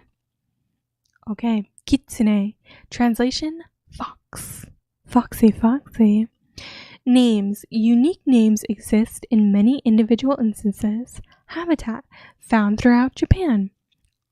Diet. Omnivorous. Fond of fried tofu. Girl, me too. I also like fried tofu. Appearance. Foxes, or kitsune, are found all across Japan. They are identical to wild foxes found elsewhere in the world, apart from their incredible magical powers. Their cute faces and small size make them particularly loved by most people. That's so true. Who doesn't love a cute little fox? Behavior. There are 2 major variations of kitsune. Holy foxes are servants of the Shinto deity Inari, and Inari shrines are decorated with statues and images of these foxes. Legends tell of celestial foxes providing wisdom or service to good and pious humans. These holy foxes act as messengers of the gods and mediums between the celestial and human worlds. They often protect humans or places, provide good luck, and ward evil spirits away. More common are the wild foxes, which delight in mischief. Me too. I also like delighting in mischief. Oh, not just mischief, but mischief, pranks, or evil. I'm with you there, wild foxes. There are stories in which wild foxes trick or even possess humans and cause them to behave strangely. Despite this wicked nature, even wild foxes keep their promises, remember friendships, and repay any favors done for them. Wow, I like a kitsune. They've got good vibes. I trust them. I mean, I don't trust them, but I kind of trust them. They keep their promises and repay favors. That's more can be said for most humans. So, interactions. Most tales of kitsune are about wild foxes punishing wicked priests, greedy merchants, and boastful drunkards. Wow, okay, definitely respect these dudes. They vex their targets by creating phantom sounds and sights, stealing from them, or otherwise humiliating them publicly. Certain mental disorders have been attributed to possession by kitsune, known as kitsune tsuki. Mysterious, illusory fires and strange lights in the sky are said to be caused by their magic and are known as kitsunebi, or foxfire. I'm familiar from Inuyasha. Shippo had like a foxfire move that he would do. Very fun. Other forms. Kitsune are extremely intelligent, wish that was me, and powerful shapeshifters. They frequently harass humans by transforming into giants or other fearsome monsters. Sometimes they do this just for pranks, just for a laugh. They did it for the vine, and sometimes for more nefarious purposes. They are skilled enough to even transform into exact likenesses of individual people, often appearing in the guise of a beautiful human woman in order to trick young men. Ooh, saucy. On more than one occasion, this has resulted in a marriage with an unwitting human. Oh no. On purpose? Like, is the kitsune happy with this? Or are they like, shit, I locked it down, now what the fuck am I gonna do? Some kitsune even spend most of their lives in human form. Wow. Adopting human names and customs, taking human jobs, and even raising families. When startled or drunk, or careless, a patch of their magical disguise can fail. The kitsune's true nature may be revealed by a tail, a swatch of fur, fangs, or some other vulpine features. Ooh, that's so fun. I wonder if that's like, kind of like vampiric too. Like suddenly you notice like the glint of fangs. Ooh, so spooky. I love to be drinking with someone and we like cheers our glass, like kampai, knock our glasses together and they shoot it back and I see like the gleam of fox fangs in their mouth. That would be so much fun. I would definitely marry a fox too. That sounds great. I mean, I see no disadvantage to having a kitsune in my life. I mean, if I'm a good dude, right? I'm not a naughty little priest or anything, so what are they gonna do to me? Just be my friend. That's what I like to believe. Now that I've said that, I've invited a kitsune into my life and I'm gonna get like royally fucked by it. Something bad's gonna happen. I'm gonna like knock on some wood and cleanse myself. Okay, cross kitsune off the list. We are now 12 of 15. We're getting there. Generate another. 277. 277. Okay. Namahage. Namahage. And Namahage. Ooh. Okay, is it a trio? He's got some butcher blades. He's got the he's got the pail there. And this dude's got the mop, the dance moves. Okay. Ooh.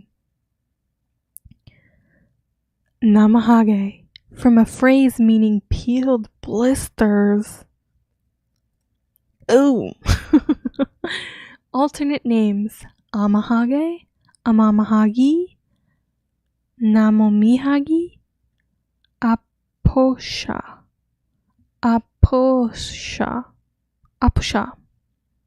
Habitat: mountainous regions in northern Japan. Diet: omnivorous. I'm very curious about these dudes. Is it 3 of them? Is it just 1? Let's find out. Wait, I have to hiccup. Ooh, okay. I'm like, Namahage are a frightful demon, like yokai, which live in the mountains along the northern coast of the Sea of Japan. They look like oni, with bright red or blue skin, wild hair and eyes, large mouths full of sharp teeth, and often have horns sprouting from their forehead. Girl, I have horns too. Look. Can you see it? I have horns. Not from my forehead though. They wear straw leggings and raincoats and carry large blades. Nice. Sick. I mean, they're not all carrying blades though. It looks like mostly this one's just carrying blades. Okay, interactions. Once a year. Hold on, let me figure out how to pronounce this word. Is that an O? It's like in italics and I can't read it right. I'm just gonna paste it here. Koshogatsu.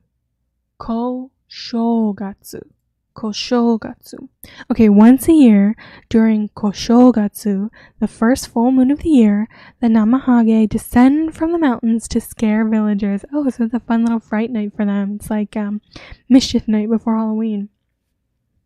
What little troublemakers. They go from door to door to brandish their knives, saying things like, "Any bad kids here?" Wow, my Namahage voice is nuts. Hold on, let me try to go deeper. Any bad kids here? Was that scary? I hope it was scary. They particularly enjoy scaring small children and new brides. Wow, rude dudes. Rude dudes with bad attitudes. Despite their ferocious appearance and behavior, they're actually well-meaning yokai. They are sent down from the mountains as messengers of the gods to warn and chastise those who have been lazy or wicked. What does that say about new brides and children? I don't know about those implications. Origin. The name Namahage comes from another taunt the Namahage use. Have your oh wait. Okay, hold on. Have your blisters peeled yet? This is so fun doing spooky voice. In the cold winter months, a lazy person who spent all of his or her time in front of the fireplace would get blisters from being too close to the heat for too long. Namomi is a regional name for these heat blisters. That's honestly so gross. Like, don't do that. Just don't. If you're blistering from it, move further away from the fire. What do you mean? I wonder if I can find, what is it? Heating pad rash. Have you seen this? This specifically, this like lightning pattern. What is it called? If you use like a heating pad too much, or like people with like laptop legs, laptop leg burn. This scares me so much. It's like if you rest your laptop on your legs. Is this okay to show this on YouTube?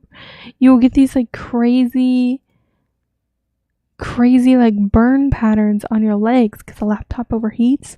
Or I actually saw this on like some website or something. It's getting a little graphic. Maybe I should move away from this. Some website where somebody was like, does anyone know what's wrong with my legs? And they posted a picture of that, like their legs looking all like lined like that. And it's because they had been using a heater under their desk at work, and it was like burning their legs. What? Oh my god, just like, don't you notice they're being burned? That's what this have your blisters thing is reminding me of. Like, just turn the heater further away from you. Like, move your feet away. What do you mean? Why are you blistering your feet in the fire? I don't know. I've never been around a fire, so maybe it's really easy to blister your feet. Anyway, Namomi is a regional name for these heat blisters, and Hagu means to peel. The combination of those words become Namahage, I guess. Today, the Namahage play a major part in New Year's festivities in Akita Prefecture, Old Dewa Province. Villagers dress up in straw raincoats and leggings, don oni masks, and wield large knives. Holy shit. They go from house to house and play part of the Namahage. Residents visited by these Namahage give presents such as mochi to their guests, quote unquote, while the Namahage chastise kids. Oh my god. And warn them to be good. You have to like really trust your neighbors and the people in your town to do this. Because any other situation where a masked person comes to my home with a fucking knife to chastise my child, like, no.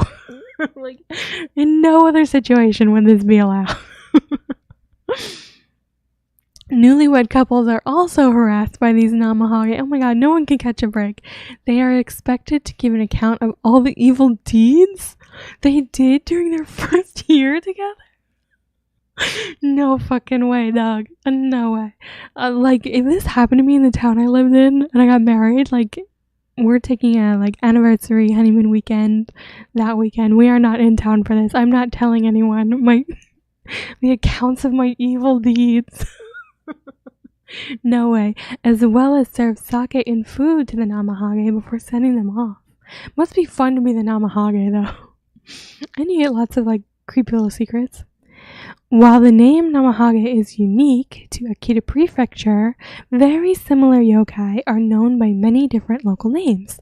In neighboring regions, in Yamagata Prefecture, they are known as Amahage. In Ishikawa Prefecture, they are known as Amamehagi. And in Fukui Prefecture, they are known as Aposha. Wow. Rude little dudes. I kind of like them. I don't know how I feel about them. They're kind of fun conceptually, but I don't want to run into one. Okay, crossing Namahage of our list. We are now 13 of 15. Randomize my next number. 218. Okay, pretty close. 218. Kitsunebi. Okay, we just learned about Kitsunebi when we were learning about Kitsune.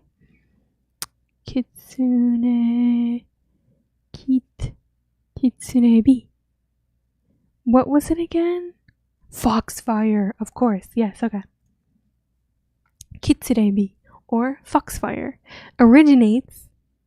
translation is foxfire, and the habitat originates from kitsune and only appears when they are nearby. Let's take a peek at this. Oh, this is fun. They're having like a little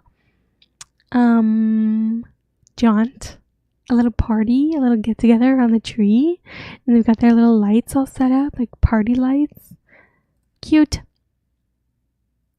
Kitsune, excuse me. Appearance. Kitsunebi. Am I saying that right? Kitsunebi, or foxfire, is named for the magical kitsune who are said to create it. Kitsunebi appears as a mass of floating orbs of light, usually only a few centimeters in diameter and less than a meter above the ground. The orbs are as bright as lanterns and, in most cases, appear red or orange, although they are sometimes blue-green. Interesting. I'm wondering if it's like,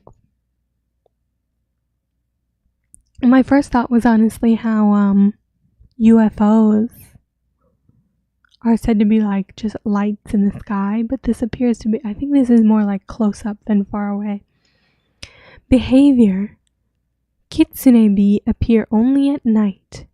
They can be a long chain of them, hundreds or thousands of meters long, as if there were lanterns carried by invisible bearers. That's so fun! Little invisible foxes marching in a line. Often, the kitsune responsible for the fireballs are standing right next to the flames. Invisible! Oh my god. What a twist, what a treat. That's so wild. I'm obsessed with that. Like, just marching in a line together? Where are they going? Fucking Seven Dwarfs style. Hi-ho, off to work. Kitsune are formed by foxes, which breathe a ball of fire out from their mouths and use it to light their way at night. Wow, so it's like a glow ring in Stardew Valley. It is most often a sign that a large number of kitsune are nearby, often lighting yokai events such as a night parade of such as the night parade of 100 demons. That's so fun for them. They're the little like torch bearers into the demon world. Yokai wedding ceremonies and other processions or meetings. If I saw like a huge collection of foxfires, like little lights flickering, I would definitely get closer. I think I would. I'd go check it out and I would try to see the kitsune. I mean, like, it says they're invisible, but who knows? They might reveal themselves to you and then you could be the one who's seen them. What a treat for you personally. Interactions. Kitsune are not directly dangerous to humans. However, the wild foxes behind the strange lights might be harmful. Oh boy, be careful. Sometimes Kitsune are used to trick humans off of their paths at night as a malicious prank. Okay, yeah. That's me. I'm getting tricked off my path. Like, I literally just said I'd go straight to the gathering. Like, if I see a bunch of foxfire, I'm walking over there. So it's me. I'm the one they would trick. And I would fall for it so easily. Other times, they are used to lure curious humans. Okay, this is also me. Into the darkness towards a group of hungry yokai. To my demise. Following kitsune is never a good idea. Oh, now you tell me. They only lead people to places they should not be, okay? Well, I'm glad I read to the bottom. Lesson learned. I will not be following the kitsune. I will admire from afar and stay on my path. It can be really dangerous for me. I'm glad I learned now. Lesson learned. Or is it? Okay, and we are now 14 of 15. That means one more yokai to go, and we are down our first 15. We have 497 more after this, 497 minus 15 after this, whatever that math is. But for our last one for the night, give me a good number, 403. All right, let's check it out. What do we have? 403. Zoom down here. 403. Suiko.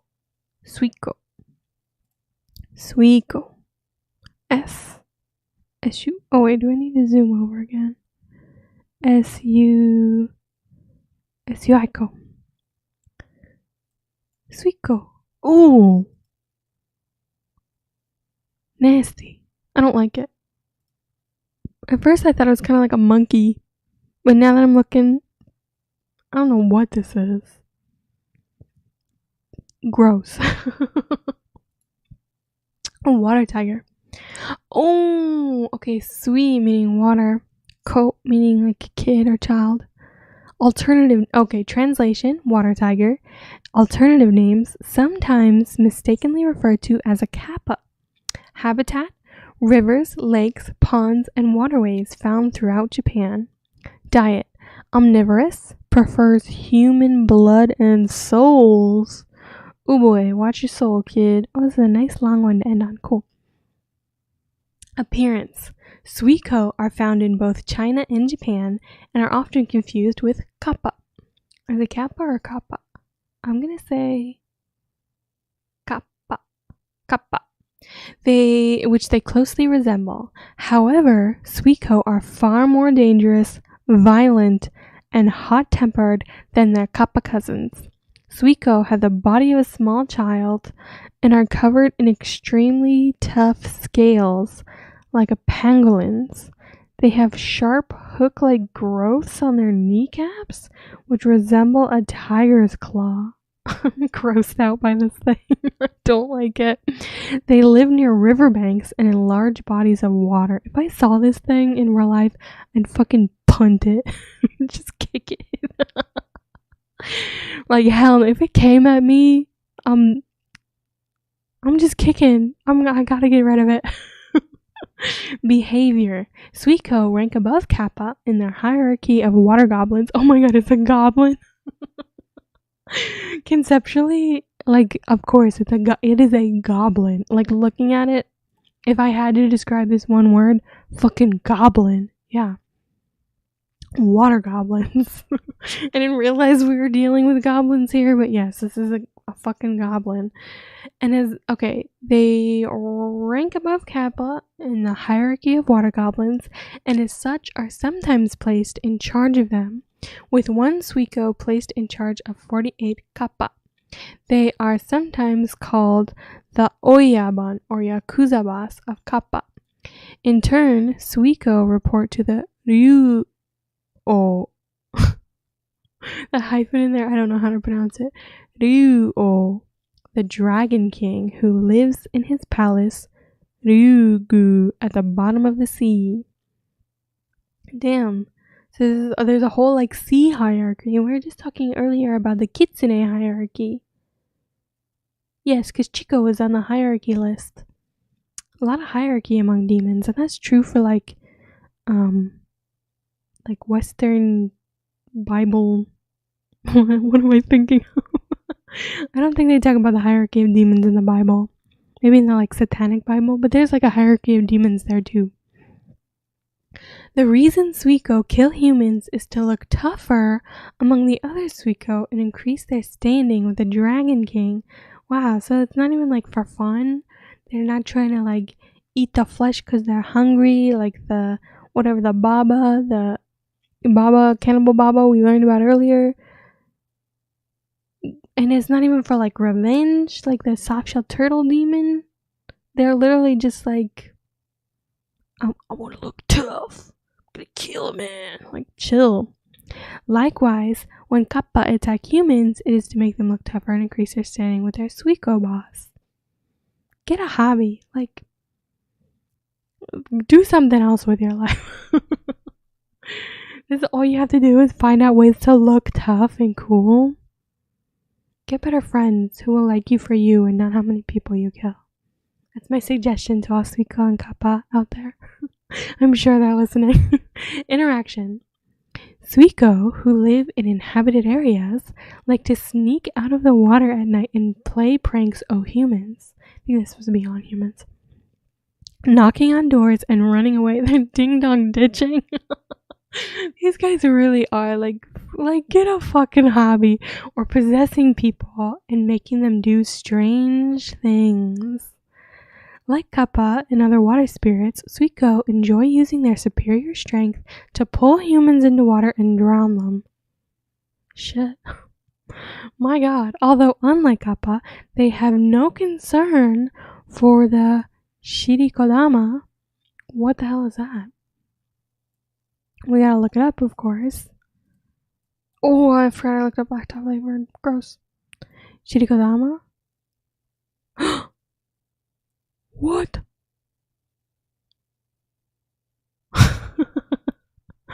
Okay, moving on.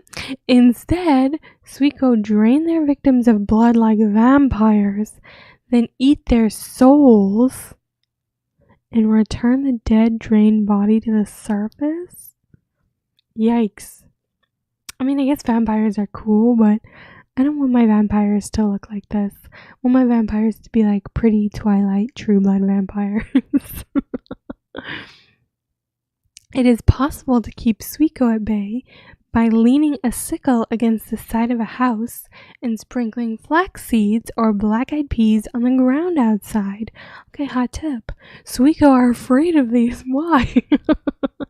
Big babies. Afraid of some peas? What? They are afraid of these and will keep away. Okay, I'll keep some black-eyed peas on hand just in case. There is one known method to kill a suiko. It involves the corpse of a person who has had their blood drained by a suiko. Shit. You're gonna have to go dig up the, find the fucking floating corpse? I'd rather leave it alone, thank you. First, a small hut made of grass and straw is built in a field. Then, the body, instead of being buried, it is laid on a wooden plank and placed in the hut. The suiko who sucked that person's blood will be drawn to the hut, where it will start running around in circles. What? Why? Suiko have two ability to become invisible. It says two there. I'm reading it the way it's written, but it should probably suiko have the ability to become invisible, so it is likely that it will only be heard rather than seen, or else only its footprints will be visible. Okay. As the dead body gradually decays, so will the suiko.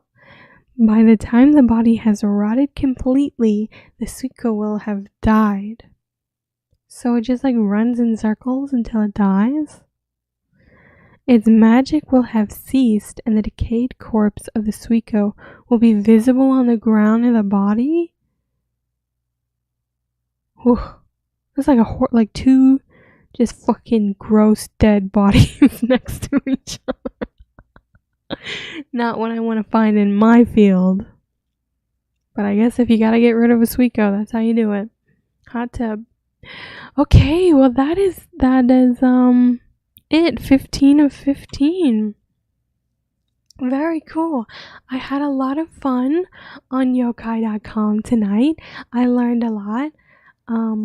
Yeah, it was a very good, a very interesting educational time. Hope anyone who watches enjoys this and learns a lot too.